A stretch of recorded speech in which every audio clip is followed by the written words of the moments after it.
жарылып чөп чыгып, желин айрылып сүт чыгып. Бүгүн бир катар өлкөлөрдө жаңы күндүн келиши, жаңы жыл деп Норуз майрамын белгилешүүдө. 2010 жылдан бери бул улуттук майрам катары Кыргызстанда да белгиленип келет. Азыр өзүңүздөр көргөндөй түп жергесинде каз катар боз үйлөр тигилип, 6 бакан орнотулуп, майрамдык салтанат башталуу алдында турат. Норуз майрамын ырым-жырымсыз элестетүү мүмкүн эмес. Арча түтөтүп айлананы жамандыктан тазалоо азыркы кыргыздардын турмушундагы табигый нерсе. Арча түтөтүп аласталып, Түп райондагы майрамга арналган иш-чара салтанаттуу башталды. Жаз айы келди, жаңы жыл келди, Норуз келди. Арба жаз, арба Норуз. Алас, алас, алас, арбаледен қалас. Ылайың жаңы жылыбыз, барыбызга жакшылыктын, барчылыктын, молчулуктун, токчулуктун жылы болсун. Алас, алас, алас, арбаледен қалас. Айдан аман, жылдан есен, түндөн түгөл, күндөн кырсыгы жок бололу. Алас, алас, алас, арбаледен калас. Жер жаңырып көк чыкты, желин толуп сүт чыкты. Ак тилектер айтылып, айлыбыз шаңга бөлөндү. Алас, алас, алас, арбаледен қалас. Мен бүгін эл жұртыма ақ дилимден тилегимди айтып, ақ батамды берейин. Ынтымакка шерик болуп, ырыс кешик берегөр. Элибиз эл бузарлардан алыс болуп, башыбыздан багыбыз тайбасын. Еген жар болсун, элде бар болсун, турсак ток болсун, кайгы жок болсун, жерибиз чөптүү болсун, малыбыз эттүү болсун, коробуз малга толсун, оробуз данга толсун, үйүбүз жанга толсун. Ынтымак ыйман байырлап, кыргыз элибиз өркүндөп өссүн. Бактылуу өмүр сүрүшсүн. Амин. Көк көйлөкчөр жаз мына, көк гүл ачып астыма, көпөлөгү көйкөлөйт, көңүлдөрдү шаттана. Ары гүлүн аймалап, ала тоону саймалап, жаз түбөлүк жашасын, жамгырырын кайталап. Силер эңсеген жаз мына, бий бийлеген биз мына, эркелеймин эмимен, эшик төрдү ачкыла. Жабык турган көшөгөсүн ачты жаз, жашыл баркут көк мончогун чачты жаз. Таң шыбырап көлгө конду өрдөк каз, табигаттын баары сулуу, баары жаш. Улуттук кийимдерин кийип келген улуу муундун өкүлдөрү майрамдын маани маңызын жакшы билишет. Миңдеген жылдар өтсө да бул майрамдын формасы, мазмуну сакталып, чыныгы элдик майрам бойдон калууда. Норуз майрамын уюштуруп, аталарыбыз, апаларыбыз, эжелерибиз, карындаштарыбыз менен жолугуп, сиздерди көрүп, бүгүн көзүм толуп, сиздерди көрүп кубанып турам, толкундап да турам бир аз.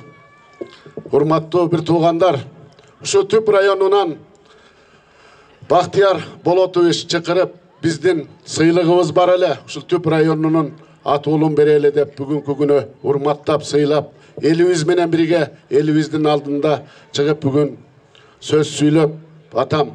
Мен үчүн өзүбүздүн элибиз берген сыйлык эң бийик даражалуу бийлик, бийик сыйлык деп мен өзүмдүн ошол сиздер берген сыйлыкты жаныма алып жүрүп, өзүмдүн элим берген деп кубанычта көтөрүп жүргөнгө дайым даярмын. Рахмат сиздерге. Майрамыңыздар менен да бир жолу.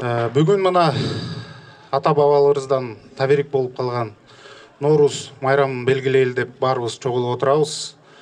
Норуз майрам бул табият менен кошо бирге келип, бул күнү жаратылыш кыш уйкусунан ойгонуп, бүчүр байлап бактарактар мал төлдөп, элдин маанайы көтөрүлөт.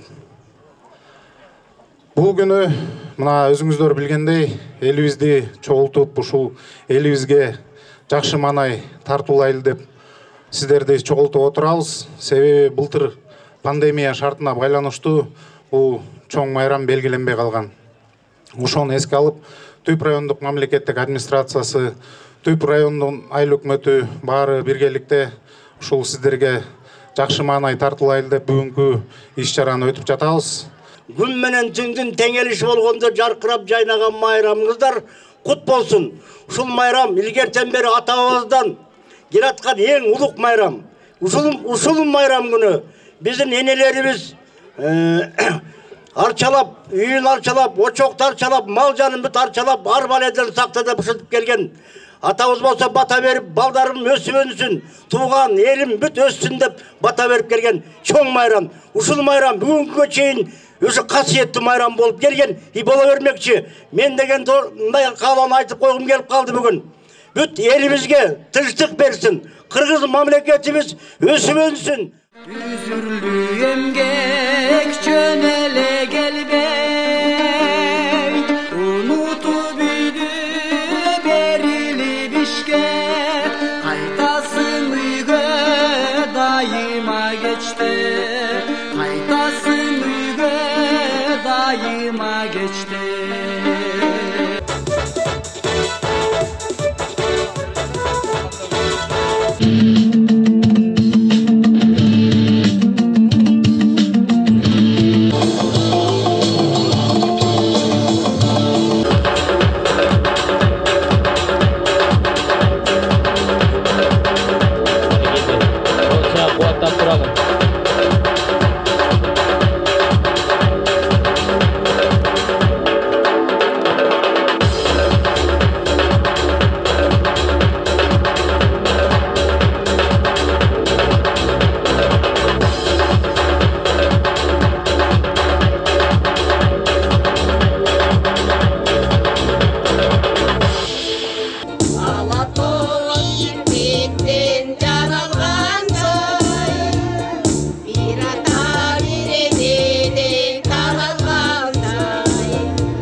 Noruz menen jer oygonot,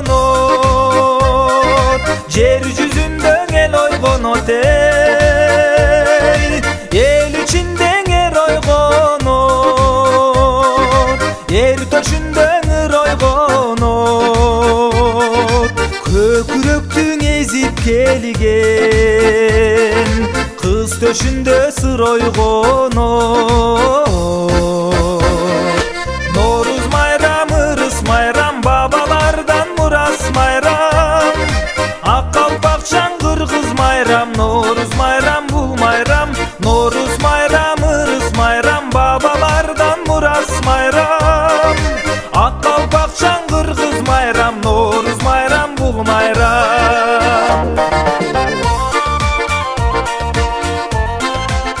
Көтөрүлгөн ак өргө ак элечек кийген апалар ананда улуттук тамак аштарды кандып Ноорузга дыкат даярдык көрүшкөн. Азыр өзүңүздөр көргөндөй дал ушул ак өргөлөрдө мындай апалардын колунан жасалган тамак аштар коюлган. Бул үчүн райондук деңгээлде кароо сынак жарыяланган. Улуттук тамак аштын жасалган өзгөчөлүктөрү туурасында азыр менин жанымдагы апа карын майдын сакталышын айтып берет. Апа айтсаңыз, ушу столдун үстүндөгү карын май эмне үчүн карынга коюлуп сакталган дегендей. Бул илгертен кыргыздар карынга майды коюп сактачу. Негизи эле сары май бузулбайт. Карынга куйбаганда да сары май негизи бузулбайт. Биринчи сүттөн каймак, каймактан жуулган майдан карын май жасалат. Ошону кыргыздар карынга жана мөөнгө койгон. Анын сырткары да канча тамак аштын түрлөрүн камдап келдиңиздер?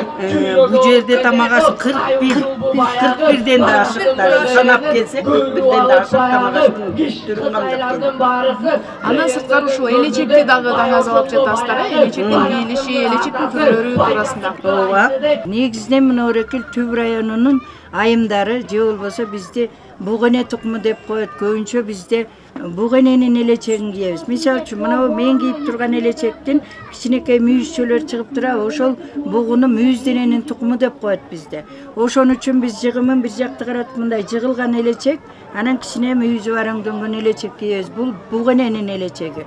Андан кийин мындай кадырлуу байбичелер мындай каз элечектерди кийишкен. Каз элечек оронуп калк баштаган энекем деп коет. Салаваттуу байбичелер мындай орому көп болгон 40 метрге чейин оролгон каз элечек кийишкен. Анан эми кыскача айтканда бизде жана да айтып кеттим, эми турмушта болот экен, эгерде зайыптардын жолдошу каза болуп калса, тетигиндей кылып каралуу элечек деп коет. Андайды кийет экен. Эми элечектин чоң түрү бар, сайма элечек деп коюп, мисалы үчүн 41-45 жашка чейин тетигиндей сайма элечектерди кийишкен орто жаштагы зайыптар. Анан келиндер мондай жаш келиндерге тетигиндей кызыл-тазыл сайма кыргагы бар, тетиги саймасын кооздогон кыргак деп коет. Ушундай элечектерди кийишкен. Демек бул элечекке дагы чоң маани берилет. Ар бир жердин зайыптары ошондой жерине ылайык элечектерди кийген. Мисалы үчүн биз кийген элечектерди башка жерде көп кийилбейт. Түштүктө башкача кийет, Актала жакта дагы башкача кийет. Эми элечектин чындыгында көп түрү бар. Бул кыргыз эли көчмөн эл болгондуктан салтка байланыштуу элечекти эмне үчүн мондай кастарлап орогон, кабат-кабат кылып. Эгерде көчмөн эл кетип баратып турмушта болот да, жамандык болуп бирөө каза болсо, байбиченин элечегин жазып ийип туруп, ошону кепин кылышкан. Кепин элечек деген делек бар. Бул сөзсүз 40 метр болуш керек. Анан бала төрөлүп калса ат үстүндө, анда да элечекти бузуп ийип, баланы ороп алып, андан ары көчүп кете беришкен. Сүмөлөк бул ар дайым ушул Ноорuz майрамында жасала турган салттуу тамак болуп эсептелген. Сүмөлөктү көбүнчө түштүк жакта жасалчу.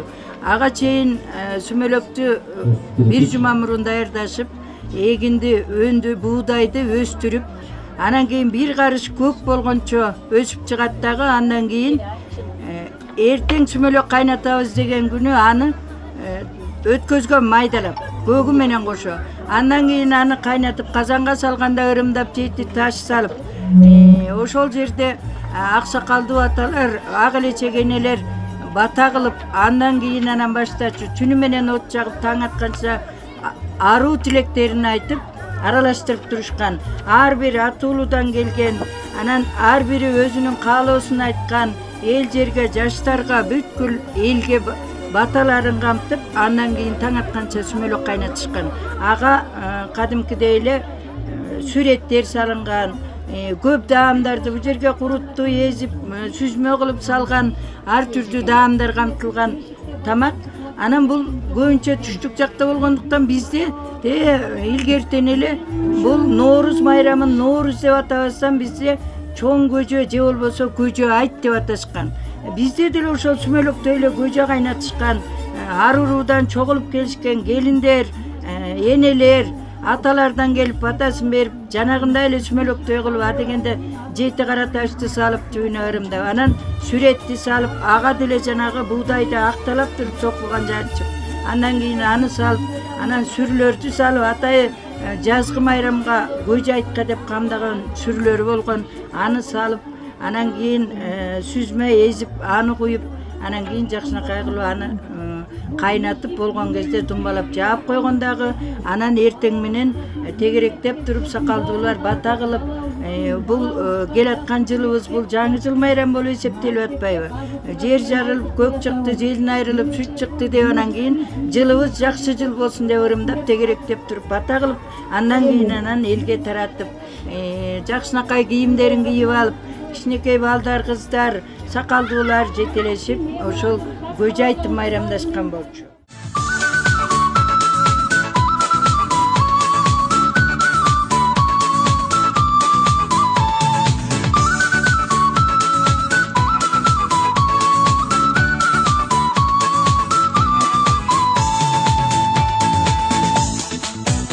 Экинчи орун үчүн Улуу Мурас тобунун көбүйү Аманат Кеминдер кол чаап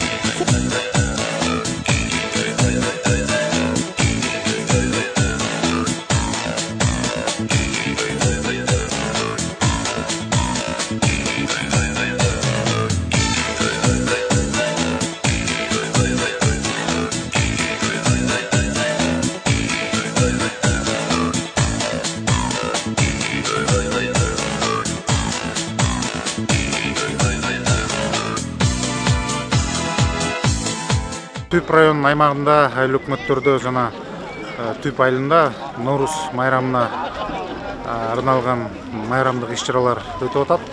Улуу майрам күнү биздин ошо Түп районунун тургундарына атайын наамдар берилди, ардактуу атуу, кадырман эмгек каармандары берилди. Өзүңүздөр көргөндөй майрамдык иш-чаралар санитардык эпидемиялык нормаларды сактоо менен өтүп жатат. Элибиз атайын аралыкты сактап, санитайзерлер коюлган, ошонун баарын колдонуу менен майрамдык иш-чаралар өтүп жатат. Элибизге ынтымак, ырыскы, бекем ден соолук Түп райондук мамлекеттин администрациясынын атынан жана жеке өзүмдүн атыман айта кетет элек. Күн менен түндүн теңелишин, жаңы күндүн келишин ырастаган Норуз майрамын Түп районундагы өзгөчө маанайда тосуп алышты. Атайын концерттик программа, ошондой эле эмгегинен баар тапкан эмгек алдыңкыларга райондун ардактуу атуулуу, ошондой эле эмгек каарманы сыйлыктары тапшырылып, кароо сынактагы жыйынтыкты алып спорттук оюндар да коштолду. Мындай майрамды жыл сайын Түп жергеси салтанаттуу тосуп келет. Быйылкы жыл район эли үчүн өзгөчө жагымдуу маанай тартууланды. Жанара Сагындыкова, Нурдин Нурманбетов, Сергей Мишенко, Түп району.